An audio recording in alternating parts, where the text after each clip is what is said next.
Dan gaan we aan de zijkant beginnen. We gaan het wiel eraf halen en de eventuele spatschermen. Bij 90% van de vervanging van de distributieriem, dan moet het wiel er wel af. We gaan nu de krukkerspoel hier loshalen. Dan kunnen we de multiriemen verwijderen. Deze motor, je hebt aan de zijkant een motorsteun zitten, hier ook. En die loopt precies bij de distributieriem. En dat betekent dus dat we het blok even moeten ondersteunen. En daardoor kan ik dus deze motorsteun weghalen. Zo.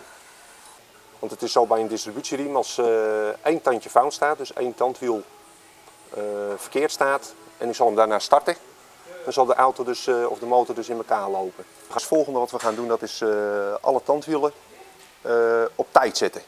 Voordat we dus de riem helemaal gaan verwijderen. Hier ziet u een Z staan en die moet in de 12 uur stand komen. Ja. Hier is een rood merkteken. Ook op de krukkerstandwiel en die moet ook gelijk tegenover elkaar komen.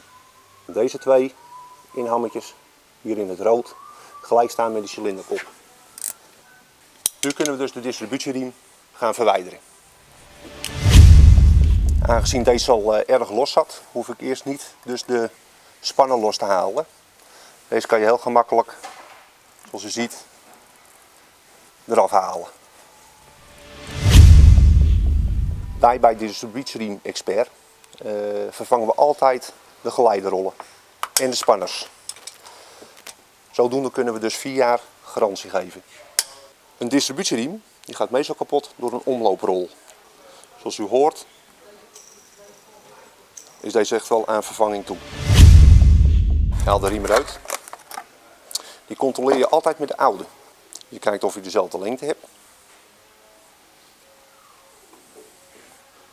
Dezelfde breedte.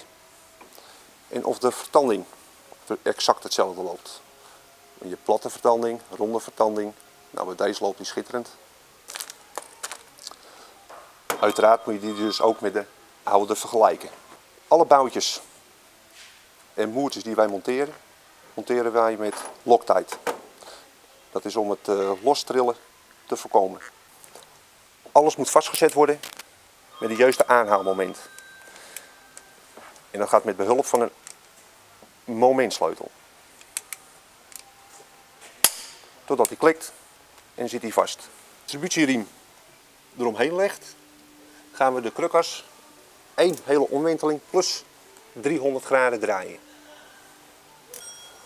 Nu draaien we voorzichtig de spanner even los.